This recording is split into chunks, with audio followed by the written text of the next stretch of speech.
Certains ont osé me critiquer lorsque je disais que Viserys était mon personnage préféré de la série.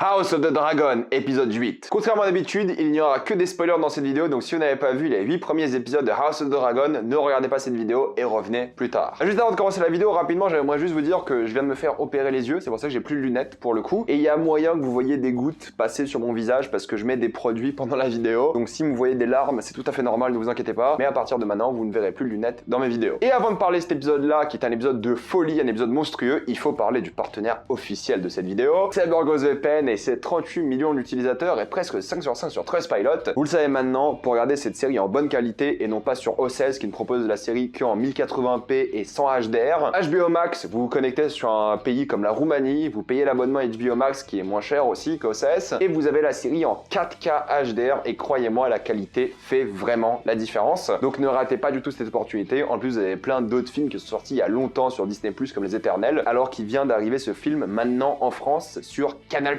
même pas Disney+. En termes de sécurité, c'est beaucoup mieux que vous ayez un VPN, ça c'est évident, que ce soit à la bibliothèque, au restaurant, à l'hôtel, à l'université, avec un VPN c'est mieux. Vous pouvez partager un compte avec 7 personnes différentes et c'est évidemment disponible sur tous vos appareils préférés. Tout le monde peut l'utiliser, en quelques clics c'est fait, sans aucun problème. Vous êtes satisfait ou remboursé sous 45 jours et vous avez une assistance technique en français 24h7. Utilisez le lien dans la description et dans le commentaire épinglé afin de vous abonner à CyberGhostVPN et bénéficier de 4 mois gratuits plus 85% de réduction. Foncez sur l'offre. Comme d'habitude, quelques petits retours sur l'épisode 7 de la semaine dernière. Vous avez globalement tous adoré cet épisode. Il n'y a pas grand chose à dire, vraiment tout le monde était assez fan. Il y a quelques petites remarques de manière générale sur la série que j'ai remarqué. Ils ont dit que comparé à Game of Thrones, il y a pas mal de moments où les scènes qui étaient tournées en extérieur dans Game of Thrones, comme par exemple Dragonstone, là sont filmées en intérieur en studio. Et du coup ça fait moins réaliste. Je suis tout à fait d'accord avec vous. La raison est que la série a été tournée pendant le Covid et c'était quasiment impossible de tourner en extérieur. Voilà, je pense que les prochaines saisons vont beaucoup plus tourner en extérieur car c'est aussi souvent moins cher. Ça dépend des lieux et tout, hein. Donc c'est aussi pour ça que tout fait un peu plus faux que d'habitude, car c'est faux. Mais je pense que les prochaines saisons vont clairement profiter de cet aspect extérieur qui était tellement présent dans Game of Thrones. L'épisode 8 était spectaculaire, et vous le savez, dans Game of Thrones, l'épisode 9 est en général le plus marquant de la série, et donc j'ai évidemment très hâte de le voir. Mais surtout, la chose la plus intéressante, c'est que c'est l'épisode le plus long de la série. Aujourd'hui, l'épisode 8, avec 1h07, les prochains 2 épisodes qui restent seront plus courts, et tous les autres épisodes, du coup, étaient plus courts. Et vu le contenu qu'on avait dans cet épisode-là, franchement, ça valait le coup d'avoir un peu plus de temps, car pour l'instant, pour moi, c'est le meilleur épisode de la série. Et j'ai l'impression de dire ça chaque semaine, et c'est la folie. Encore une fois, une mise en scène géniale, surtout pour montrer les décors, pour montrer les toiles d'araignée sur une certaine maquette, pour montrer un peu l'ambiance visuelle et créer justement la tension entre les personnages. Encore une fois, la chose la plus importante dans cette série, c'est le jeu des regards. Quand un personnage fait quelque chose, Daemon par exemple dans cette série, dans cet épisode, quand il fait quelque chose, eh bien Aemond le regarde. Juste avec ces regards-là, tu sais que la rivalité entre les deux sera excellente, et tu vois aussi une forme de respect, ou même de défi pour Aemond. On en parlera plus tard. Mais voilà, le jeu des regards, super important. Je suis cool qu'on ait vu des choses un peu nouvelles, comme la manière dont on voit les œufs dans ce dragon, les œufs de dragon. Apparemment, on a aussi vécu une ellipse de 6 ans. Mais alors, Aemond,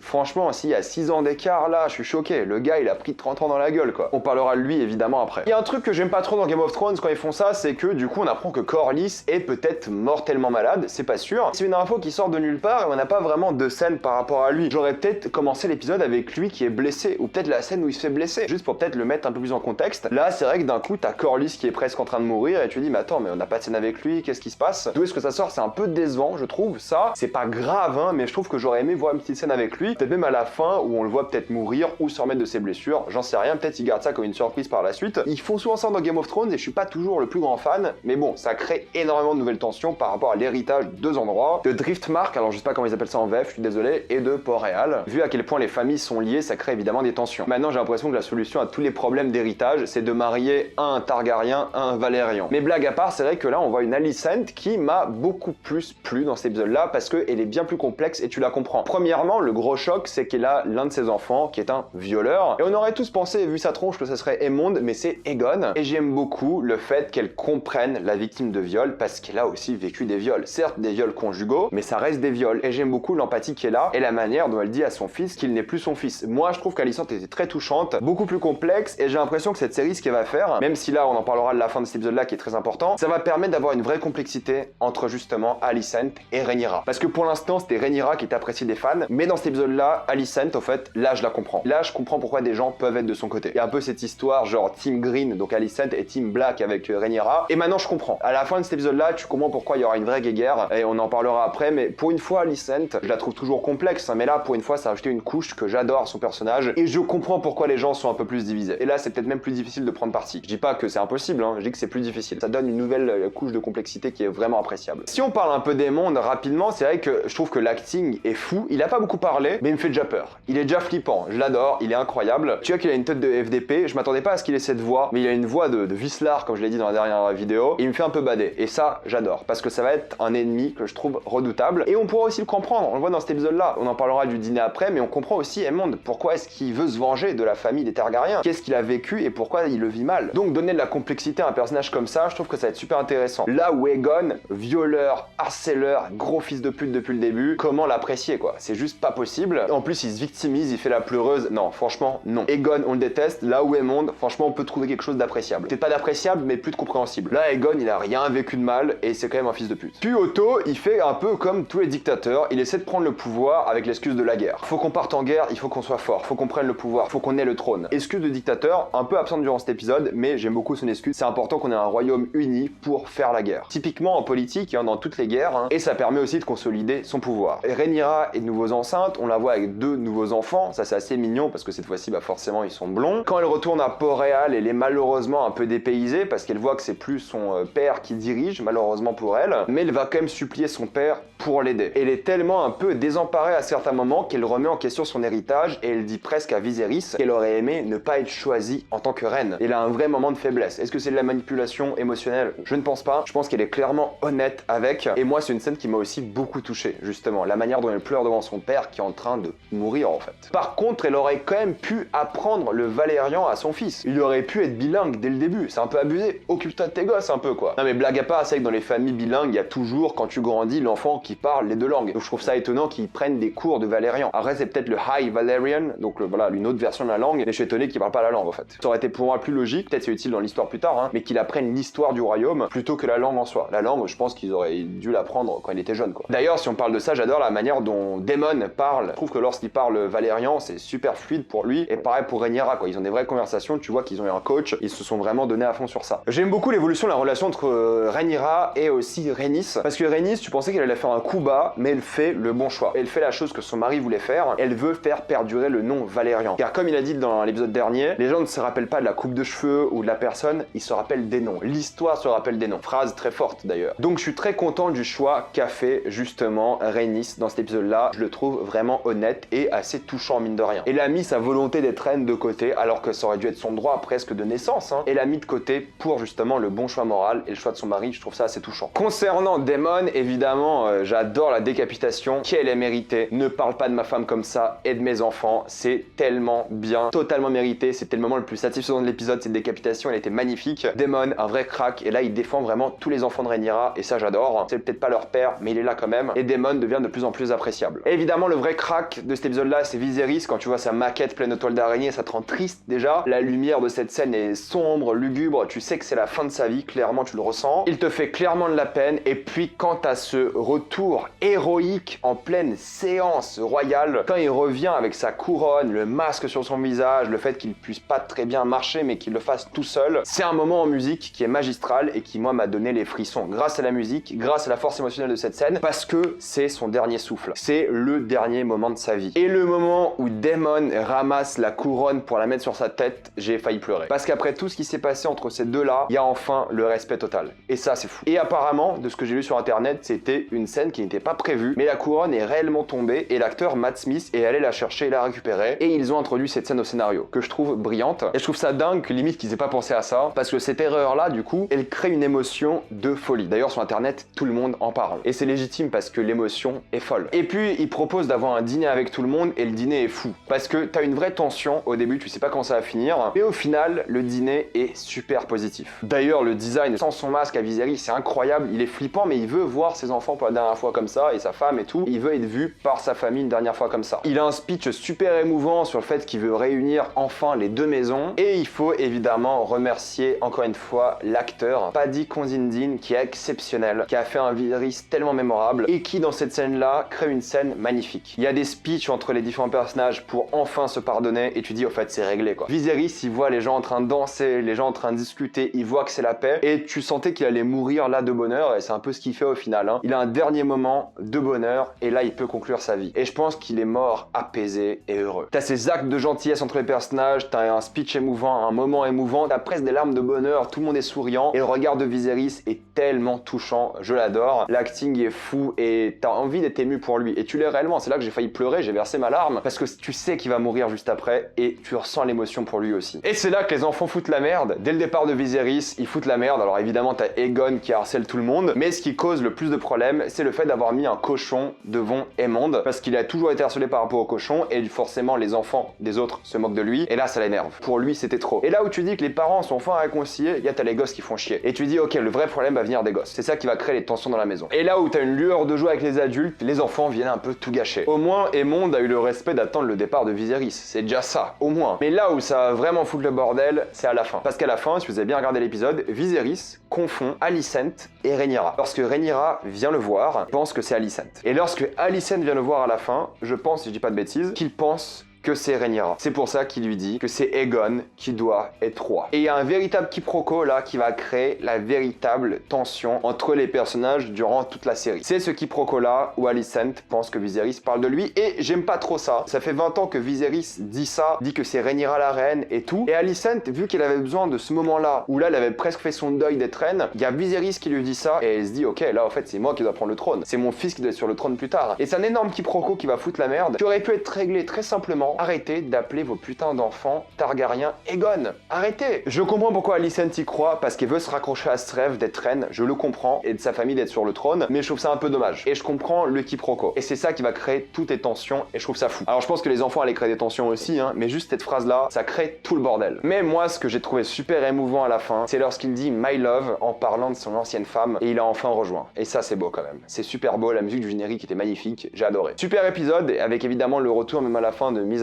Et je me disais que ça fait longtemps qu'on l'a pas vue elle, et là elle va avoir, je pense aussi un impact assez important. Mais en tout cas j'étais super ému, je trouvais ça vraiment incroyable, le meilleur épisode pour moi, vraiment tout était fou, une vraie claque, super prenant, super touchant, rien à dire quoi, un épisode pour moi parfait. Maintenant est-ce que vous comprenez pourquoi j'ai adoré Viserys? Et moi ce que j'ai adoré dans cet épisode là quand même, c'est qu'il a défendu Rhaenyra jusqu'à la fin de sa vie. Et Rhaenyra ne saura jamais ce qu'il a dit à Alicent, alors que c'est clairement destiné à elle. Bref, une tuerie. Mettez dans les commentaires ce que vous avez pensé de cet épisode, avez-vous adoré ou détesté? Tout ça dans les commentaires. Comme d'habitude, pensez à vous abonner à la chaîne pour plus de vidéos, mettez un j'aime, ça aide beaucoup la chaîne. Suivez-moi sur tous mes réseaux et pensez à utiliser le lien dans la description et dans le commentaire épinglé afin de vous abonner à CyberGhostVPN et débloquer toutes les plateformes de streaming que vous voulez et être en pleine sécurité. Tout ça pour 1,84€ par mois plus 4 mois gratuits. Foncez sur l'offre et moi je vous dis à la prochaine fois. Salut à tous.